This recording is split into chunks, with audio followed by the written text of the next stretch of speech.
been quite the season for Alton Towers. You may not agree with that statement. A lot of people don't. I don't. There's been a lot of bad things and complaints this season. They're saying 2023 is Alton Towers' weakest season. However, I do think some steps in the right direction have been taken. And I think 2023 has given us a small taste of some of the great things that are about to come for Alton Towers. In this video, I'm going to go over the operations and ride closures. I did go there and had not the best experience with operations. I'm going to talk about the Curse, Nemesis, watching that being built, Forbidden Valley and the future of that, and of course the Retro Squad, which have now left the park. Now, when I went to Alton Towers, the operations were, I mean, everything just shut all the time, and then it opened, and then it would shut again. We were going backwards and forwards around the park. We'd go to a ride we want to go on, it shut. Okay, go back a different direction. We had the fast track as well. We only just got everything done in the day with that fast track pass. The 6 main roller coasters that were open, we only just got them done in a full day because we were back and forward so much. And one of the things that made that hard was the fact that you didn't have the Sky Ride. There's been a lot of rides shut this year, the Sky Ride and Hex. Nemesis we don't really count because it's being retracked, it needs doing. But along with having those 2 rides down, everything else just shutting and opening and shutting on and off throughout the day, it just got annoying. We were panicking that we wouldn't get on everything. Also, Spinball Whizzer got stuck on it, had to get harnessed off of it. We got to the last brake run on Spinball Whizzer, and yeah, it just stopped. And don't get me wrong, the operations on getting us off were pretty good. We were waiting about 35 to 40 minutes to actually get off the ride, but it was boiling hot. We're sat there cooking in the sun, and we can't move. Because we were on the last brake run, you know, they let the people at the top and the middle, they got rid of them or helped harness them off first because they're higher up, obviously. Yeah, we were literally the last people off the ride when it broke down, and it was annoying because it ate up 40 minutes of our day, and we didn't even get like a ride pass or anything extra to, you know, compensate. It wasn't great. Even Curse at Alton Manor, you know, one of the main reasons I went was because I wanted to ride Curse at Alton Manor. I wanted to see what it was like. It was very near and dear to my heart, the ride of the haunted house there. It's one of my earliest memories as a child.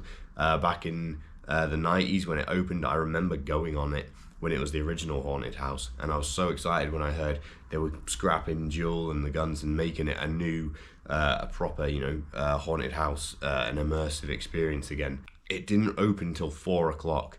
Now, fine, it did open for the last hour and we were able to get on it but still, I was worried a bit that I'd gone all this way to Alton Towers to ride a ride and it wasn't even open. Also 13, we're queuing up to get on 13 and there's like 2 ride operators arguing. They obviously disagree with each other, they don't like each other.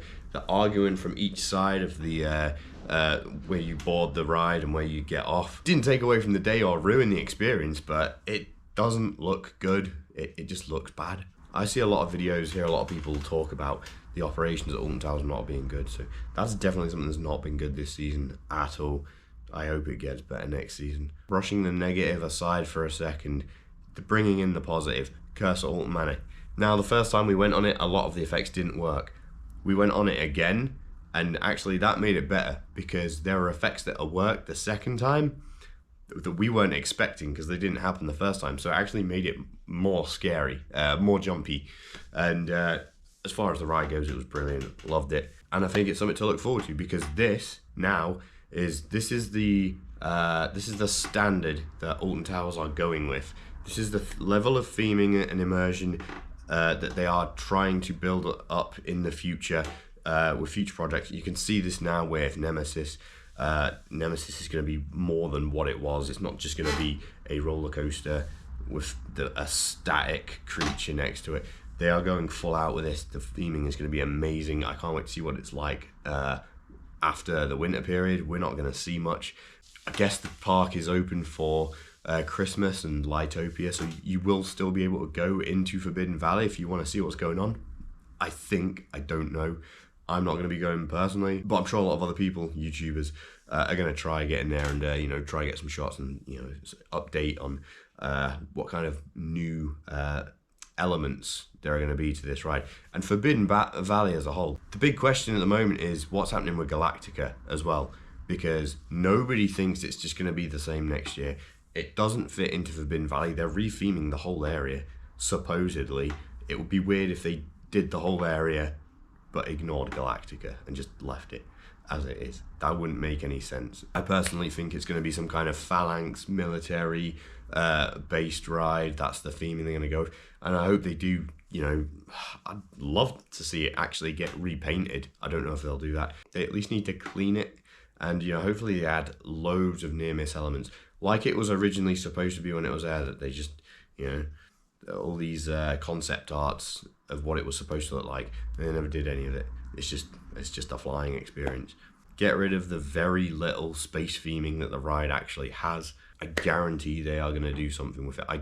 If they didn't touch it, I would be like, what are you doing? Also, are we going to get another flat ride? You know, the retro squad is gone. They've packed up, they've finished. I never went on a retro squad ride. That's not to say that they're not good flat rides, but I don't go to theme parks for that. I would if it was more immersive. Like, put one of those inside an actual building and actually have, you know, effects going off, light shows going on, proper music and soundtrack to fit the theming. That is what a good flat ride would be, and you can do that with stuff like what's the one everyone loves? Spin Jam, I think it's called, which was down in X Sector. You could do something amazing with that. You could theme that to the Smiler and the Marmalizer. You could do all sorts with it. But it's just a cheesy 80s disco flat ride. It looks so bad when you got a big sinister ride like Oblivion and then the Smiler next to it. They got their soundtracks going on and they're in big intimidating rides, and then you've just got cheesy 80s music playing on the side to some funfair ride. I thought it looked terrible. If you like 80s music, fair enough. I hate it personally. I can't stand it, and it takes away from the immersiveness of the theme park. It's not a theme park anymore. So I'm really glad that they're gone. Alton Towers have purchased 3 flat rides, apparently. They've actually purchased them. They're already paid for. Where are they going? I don't know. I imagine at least 1, probably 2, would go to the X Sector to help cut the queue time down for Smiler and Oblivion. No one knows what these flat rides are. I couldn't tell you what they are. I just know that they've bought 3 flat rides, and whether are they all getting installed this year for the 2024 season? I don't know. I'd like to think so. Maybe they have one ready for the opening of season and a couple more ready throughout the year. I don't know how they're going to market it, but I genuinely believe that 2024 at Alton Towers will be their biggest ever year. I think it's going to be insane. The reopening of Nemesis, you're going to have these new flat rides, hopefully. Hopefully Hex reopens, the Sky Ride reopens. Hopefully they just get their shit together, because it is a bit off at the moment. And I have no doubt in my mind that they will. I think they will pull this off and make it a phenomenal year next year. I don't know what Merlin's budget is, but you have to remember we just came out of the pandemic. It's not, they would have been lacking funds. Last year, a lot of the money went into Chessington. I mean, they had their entire new World of Jumanji opened up. That was 2 flat rides and a roller coaster, a whole area built. A lot of money went into that. So, yeah, Merlin can't just build everything in every park at once. They have a budget that they have to spread evenly between their parks and work on them year by year. You know, obviously Fort Park's getting the same at the moment. But in conclusion, I do think it is fair to say that 2023 was not Alton Towers' strongest year. Definitely not. But I do think they have taken steps in the right direction in the sense of the quality of these rides, the theming and the immersion is going up. It's not going to be old and a bit tacky like it used to. We've seen it with The Curse. We're going to see it with Nemesis. Hopefully we're going to see it with Galactica, or whatever they're going to rename it eventually. And hopefully we see it with these new flat rides whenever they get installed into the park. I'm very interested to hear other people's thoughts, what they want to see, what they thought of this season, what they think of, how they excited for next season. You know, what do you think is going to happen with Galactica? Do you think you're going to get new flat rides? What kind of flat rides do you think we're going to get? What was your experience like? Did you experience bad operations like I did? I feel bad for these people who queued up like 100 minutes to get on the Smiler, and it just shuts when they get to the front, and yeah, that's it. They didn't get to go on it. They just wasted 100 minutes queuing for a ride that shut and then opened again and then shut again. 3 times the Smiler closed down when we were there in the same day. It was like, what's going on? I don't know. I'm not a mechanic or an engineer. I don't know how it works, but anyway, yeah, that's all I got to say in this video. Like, comment, subscribe, and I'll see you in the next one.